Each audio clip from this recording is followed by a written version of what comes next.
Bien, on va continuer avec donc la création de notre site. On vient de voir la structure avec notamment la balise head et la balise body.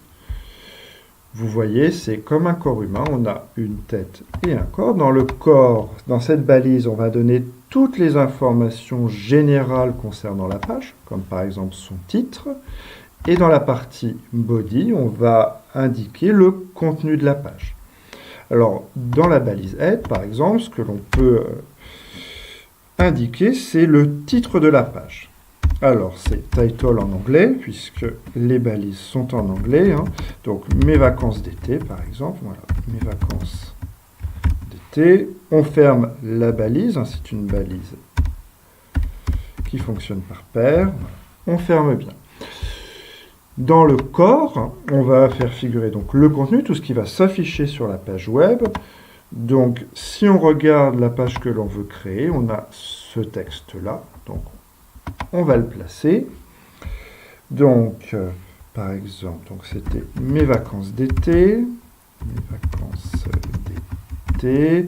Donc, pendant mes vacances d'été, je fais quoi? Je vais sauter une ligne. Je vais me promener sur la plage.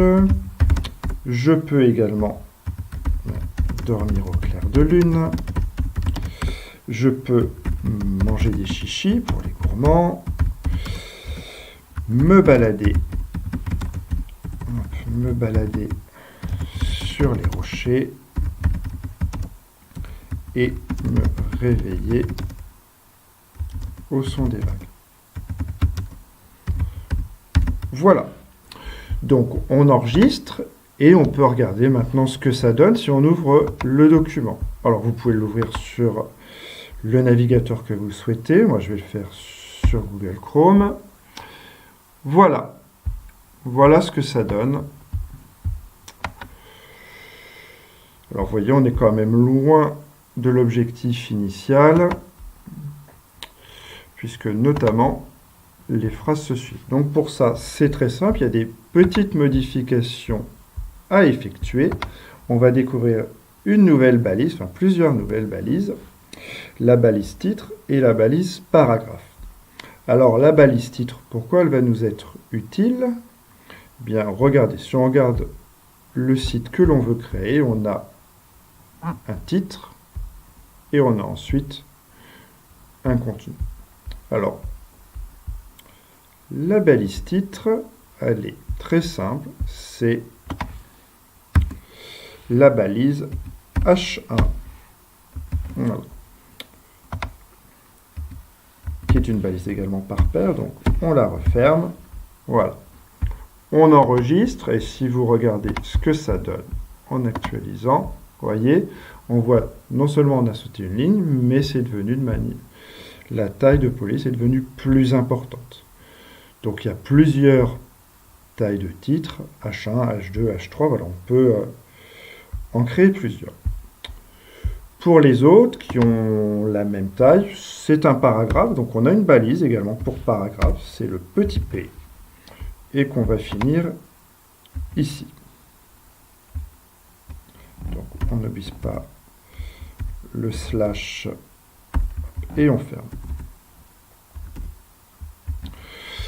Voilà, on enregistre, on regarde ce que ça donne. Rien n'a changé.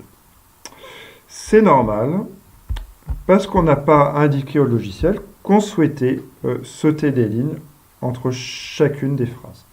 Pour ça, vous avez une balise, cette balise CBR. Voilà, c'est une balise orpheline. Donc voilà. Et donc, si vous faites ça à chaque fin de phrase, on va voir après ce que ça donne par la suite.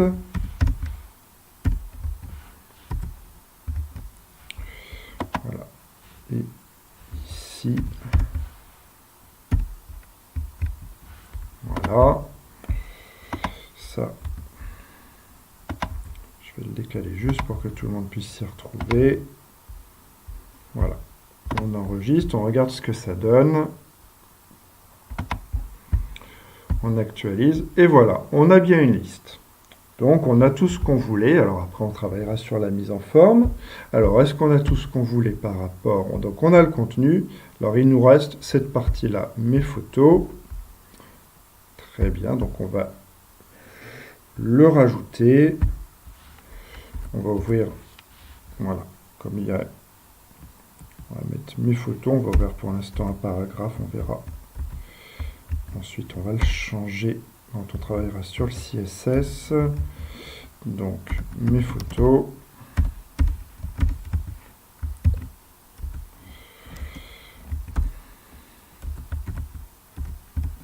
Voilà. On enregistre. On regarde si tout est bon. Donc, on actualise. On a bien tout notre texte. Et regardez, dans la balise Aide, on avait intitulé le titre de la page, qu'on retrouve bien ici. Voilà pour le HTML. Et maintenant, on va mettre en forme cette page web grâce au CSS pour arriver à ce résultat-là. Et je vous retrouve tout de suite.